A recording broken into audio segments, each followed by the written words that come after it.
이번 강의에서는 학교제도 개혁과 한성사범학교에 대해 살펴보도록 하겠습니다.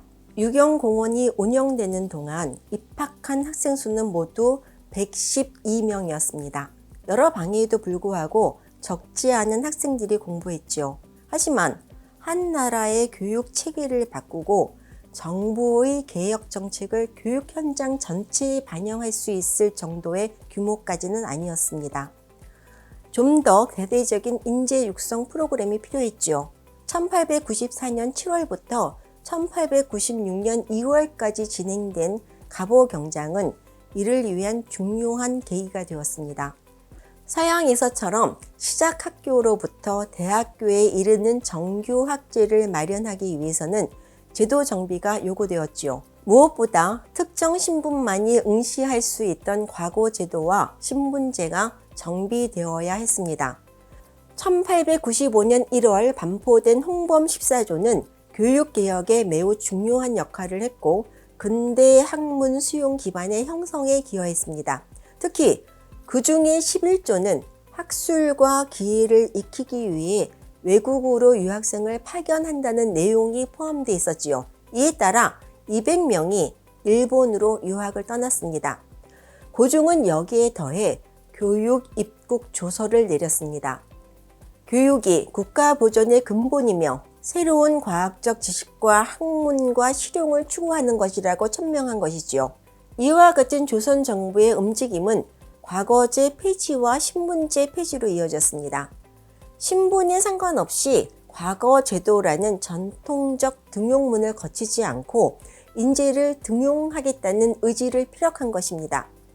특히 과거제 폐지는 기존의 서당이나 서원과 같은 유교 중심 교육과의 결별을 의미했어요. 이런 혁신적 조치와 더불어 정부는 교육을 전담할 부처를 포함한 정부 개혁도 단행했습니다. 기존의 의정부 6조 체제를 해체했습니다. 교육은 이때부터 예부가 아니라 학부 아문에서 주관하도록 정비되었습니다. 학부는 1895년 9월 고시를 통해 교육이 개화의 근본임을 밝히는 한편 관립교원 양성을 목적으로 하는 한성사범학교 관제를 공포했습니다. 그리고 소학교령, 중학교 관제 등과 같은 법령을 내려 학교 제도의 근거를 마련했지요. 이로써 전통 교육에서 탈피해 새로운 교육으로 진입하는 발판을 마련할 수 있었습니다. 중학교로 진급할 수 있는 자격은 소학교 졸업자에게 주어집니다. 그런 만큼 소학교가 가장 먼저 설치되었습니다. 가장 먼저 개교한 학교는 교동소학교입니다. 이 소학교에는 8살부터 15살까지 다녔습니다. 3년의 심상과 2, 3년의 고등과로 구분되었습니다. 가장 기초적인 공부를 하는 심상과는 반드시 수신, 독서, 작문, 습자, 산술, 체조를 공부해야 했습니다. 그리고 한국지리, 한국역사, 도화, 외국어 등의 과목을 선택해 공부하도록 했어요. 심상과를 마치거나 처음부터 고등과로 진학했던 학생들은 심상과의 내용보다 좀 더 어려운 단계의 과목들을 배우도록 설계되었습니다. 이 과목 중 하나가 과학의 다른 이름인 이과였습니다. 소학교령이 공포된 1896년 이후 전국의 공립소학교는 38개가 설립되었습니다. 그리고 10년 후인 1906년에는 공립소학교가 한성에 10개, 지방에 93개로 늘어났지요. 그리고 1910년에 경술국치까지 사립소학교까지 합하면 대한제국의 학교 수는 2,400개가 넘었습니다.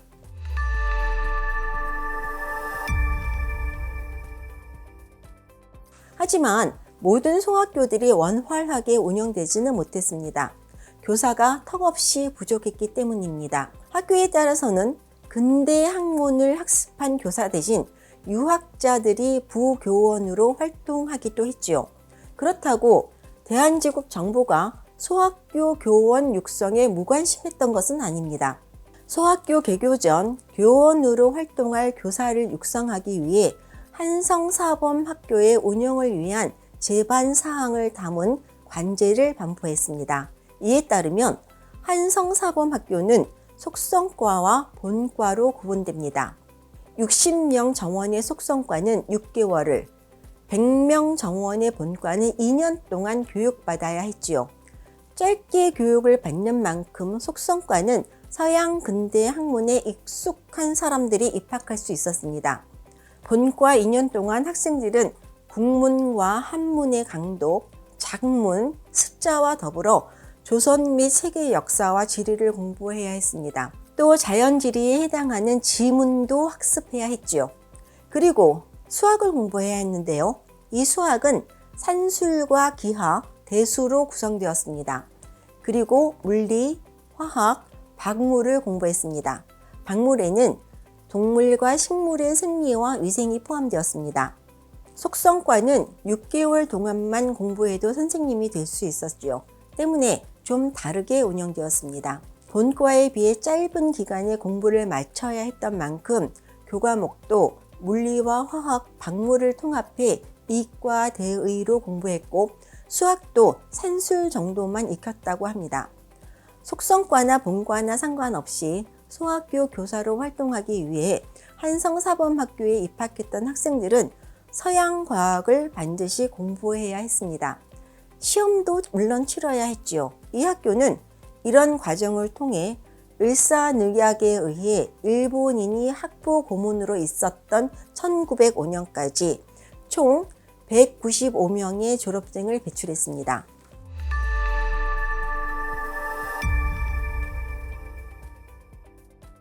장래에 소학교 선생님을 양성하는 한성사범학교에서는 누가 교수로 활동했을까요?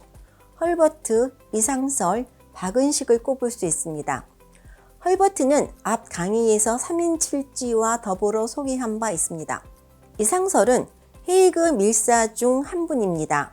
그는 1894년에 치러진 마지막 과거시험 대과에서 급제를 했을 정도로 전통 학문에도 조예가 깊었습니다.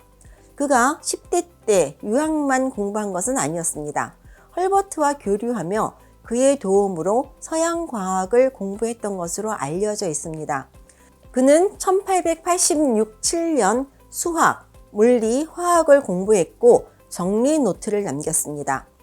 또 중국에서 번역된 서양 과학 총서인 서학약술 가운데 하나였던 식물학 계몽을 정리하면서 공부하기도 했죠. 그의 정리 노트를 살펴보면 식물의 탄소 동화 작용과 질소 동화 작용을 이해하려고 노력했음을 볼 수 있습니다. 그는 잎사귀의 초록 물질인 엽록소가 빛에서 에너지를 얻어 탄소를 만든다는 사실을 알았습니다. 하지만 식물의 질소 동화 작용은 이해하기 어려웠던 모양입니다. 대신 질소를 품은 암모니아 같은 염들이 물에 녹고 그 물이 뿌리에서 식물 안으로 들어간다고 이해했습니다. 그리고 화학 계몽도 공부하며 정리한 것으로 보입니다. 하지만 수많은 화학 물질들의 중국식 이름에는 익숙하지 않았던 것으로 보여요. 비록 모든 과학 분야를 충실히 이해한 것은 아니지만 다른 사람들보다는 수학과 과학에 익숙했지요. 이런 이해를 바탕으로 그는 성균관장이 되었습니다. 1896년 성균관 교과 과정에 수학과 과학을 필수 과목으로 지정하는 데 기여했지요. 무엇보다 이상설은 근대 수학 교육 정착에 중요한 역할을 담당했습니다. 학부 편집국장의 부탁으로 수학 교과서를 집필하기도 했지요.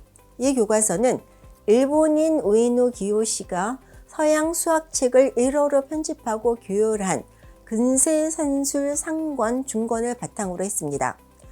공문 번역과 설명을 붙이는 방식으로 저술되어 1900년 산술신서 상 1권, 2권으로 출판되었지요. 독립운동가로 알려진 박은식 역시 한성사범학교 교관이었습니다.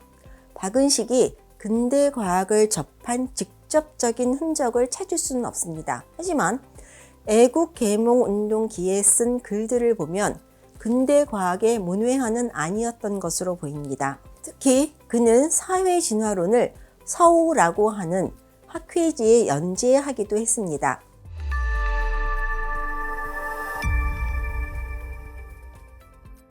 소학교령을 공포하고 한성사범학교에서 교원 양성 체계를 갖추면서 학부는 관립학교들에서 사용될 교과서들도 제작하기 시작했습니다. 1895년 가을 학부에서 교과서를 편찬한 일이 있었는데요. 이때 만들어진 국민소학 독본에도 과학 관련 내용이 포함되어 있었습니다. 하지만 이 국민소학 독본은 단계별 학습을 전제로 구성된 교과서는 아니었죠. 소학교 교칙 대강에 맞추어 한두 가지씩 읽을 거리를 제공한 것에 지나지 않았습니다. 1896년 2월 학부에서 신정 심상수학 1을 시작으로 본격적으로 교과서를 펴내기 시작했습니다. 이 책은 소학교 저학년용 교과서였는데요. 한글의 자음과 모음으로부터 시작했어요.